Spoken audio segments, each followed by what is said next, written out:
Behringer here at Georgia Alabama High School Media Day, and I am with now legendary coach. And I say this about every coach because I really think these guys, they do such an excellent job. We got the best baseball, I think, in our area than anywhere around the Southeast. But it's Chad Mathis of the Columbus Blue Devils. Coach Mathis last year went all the way to the quarterfinals. He was a longtime assistant coach under Bobby Howard and winning multiple state championships. He knows what it takes to get his program there. And I know that's one of your goals, Coach, is to finally get a state championship as the lead man. What are some of the things you worked on this offseason to get the Columbus Blue Devils back with the state championship ring? Well, we consistently try to do our early morning workouts. We do that at least 3 days a week from August to basically Christmas. Yeah. And starting in November, we usually start our lawn tossing program, our band work, that kind of stuff. So, weight room and arm care is what we're real big into. All right, Coach, I should also ask this too. Talk about these two guys. Classification, what do they do for your program, and what just their names as well. Well, I've got Jack Peak. He's a senior. He's a left-handed pitcher, first baseman. Yep. And then, of course, we have our sophomore, Michael Nottleman, he's a left-handed pitcher and first baseman. So these guys go hand in hand. They're our workhorses. No doubt about it. Richard. Coach, when you think of the Columbus Blue Devils, you think of just incredible tradition with the legendary Coach Bobby Howard, the 12 state titles, Hall of Fame baseball player Frank Thomas. I mean, just what does it mean just to be a part, just this incredible baseball team that has had – really, people in Columbus know the Columbus Blue Devils because of their state championships and the players they've put in the major leagues. I've been there 18 years, and it's a lot of pressure. I mean, I was fortunate to move into Columbus and have an opportunity with Coach Howard, and I've been there ever since. 3 years in, I became athletic director, and ever since 2015, when I became interim, it's just trying to keep that tradition, keep that dream alive, and having great players and great coaches around us gives us that opportunity. Tony? Once the guys, Coach, kind of talked about how y'all hand in hand. Just kind of how's that connection been? How y'all really showcase it amongst the team? Just kind of what's the camaraderie like? Sorry. No, it's okay. He was you asking about the camaraderie with the team and then y'all two's relationship, how y'all go hand in hand. How's that been like this? The relationship between like me and Michael is very good. We're similar players and pitchers. We're both left-handed, and we like to view the game in a similar manner. And we really like to communicate with each other. Like, if we see a certain thing in the batters for another team, like if I'm pitching and then Michael's going to throw the next game, I might let him know, like, hey, this guy likes to pull the ball. This guy is really good with the off speed and like fastball. And I like to do that with my teammates and let them know in any way possible. Yeah, so adding on to what Jack said, it's really easy to talk with him because we're always like playing the same position. Like at first base in practice, it's just a lot easier to communicate because we're right next to each other. I mean, we're sharing reps. We're always talking to each other. And what he said about telling me like about what the batters he faced, like what they think, what they're good at. It's just a great relationship between us two. You want to add something, Coach? Yes. I mean, both of these guys do a really good job of communicating with one another, leading on the field, off the field, in the locker room, dugout. Both of these guys, I believe Pete was 7-2 last year. Micah was 9-2. I mean, these guys do a really good job of throwing strikes. They work fast. They change speeds. They can command all three pitches. Some may even have a fourth.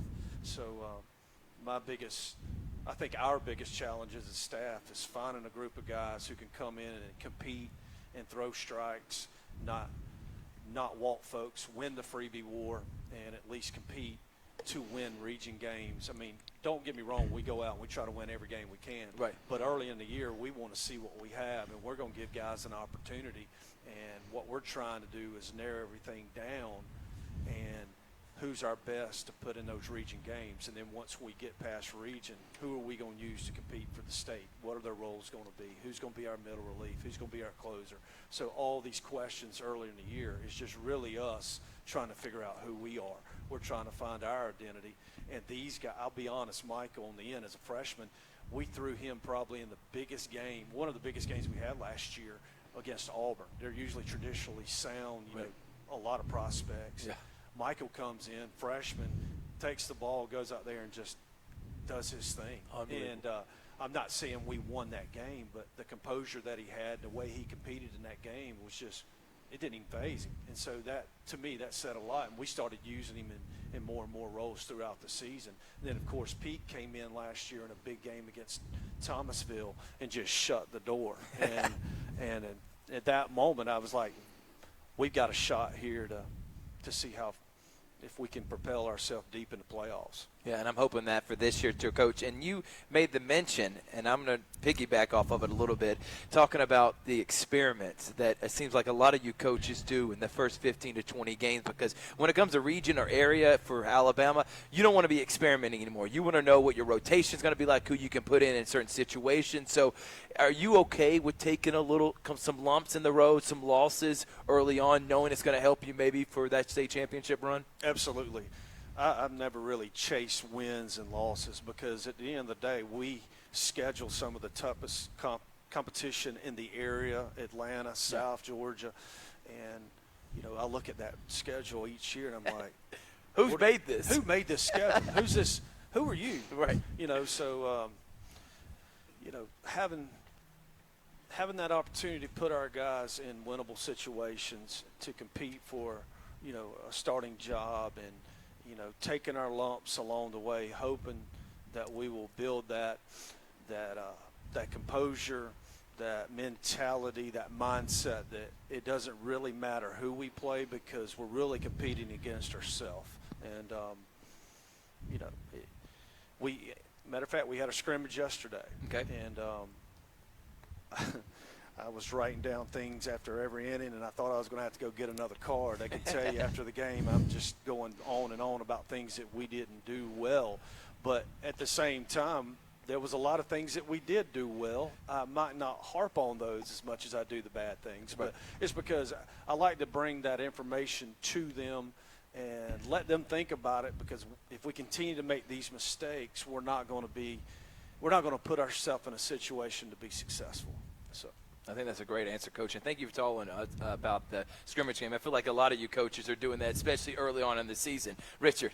Coach, let's talk about the region that you play in. Thomasville won the region last year. You finished second, but you got all the way to the quarterfinals. But Crisp County is a team to look after. Carver's an up-and-coming team in your region. Of course, Monroe and Doherty. I mean, there's really no margin for error in this region. But really, what is it going to take just to maintain that success and to host home playoff games come to state tournament time? Well, that's always the goal every year, host playoff games. So you got to be a 1 or 2 seed, you know, in that process. And, you know, when you're looking at Thomasville, who, you know, we split with them last year, but we got to go on the road this year. And then, of course, you've got Crisp, who should have a couple guys back, and they come to us. Carver, last year, I'd seen so much improvement in their program. Don't really get to see Doherty and Monroe that much, but I will say every competitive baseball team in this area, we've got a tough region. Yeah. And so it's all about bringing your guys together and hoping that you can put them in a successful situation. And that's what we're looking forward to. All right, Coach, my last question to you. Talk about your staff. I like doing this for all the guys because you can't do it by yourself. You got the guys that do the everyday little things. You talk about, you know, pitchers, catchers, infield, outfield coaches. You need a lot of guys that want to be able to develop these guys. So give credit to your coaching staff. Oh, absolutely. Greg was up here prior, and we coached together. And you know what it means to be an assistant coach as well. Oh, absolutely. I was an assistant a lot longer than I've been a head coach. Right. So, you know, I can't give enough credit to those guys. I got McClendon Hill, who I coached back in 2010 when we won the state, and I've got Scott Livingston, who's helping us with our pitching. We got Matt Rossi, who, matter of fact, has been in and out with me. Dan Beckett's a new one who played for us in 2007. So, and Bear Elder. So I've got coaches on staff. Not only are they loyal, but they're really good at what they do. And a lot of times they are the backbone. You kind of give them ownership in your program, let them run with it, and I just kind of oversee it. I feel like Nick Saban sometimes, you know. But those guys really, to me, are the workhorses along with the players, that they make sure that we're doing our fundamentals and, getting those things down pat each day at practice. Right. That's why they call you a manager. You manage things and you delegate responsibilities. Absolutely. Well, this is Coach Chad Mathis' team went all the way to the quarterfinals last year. These two guys were integral parts, and they only got better this offseason. So expect this. Right, you see this is the legendary jersey. It looks like the Cubs jerseys, but it's Columbus High. You look sharp, guys. Looking forward to seeing you this season, and good luck to the Columbus Blue Devils. Thank you so much, Coach. Thank you, man. We're going to take a quick break, and we got coming up next Russell County here on the Georgia Alabama Sports Live High School Media Day 2024.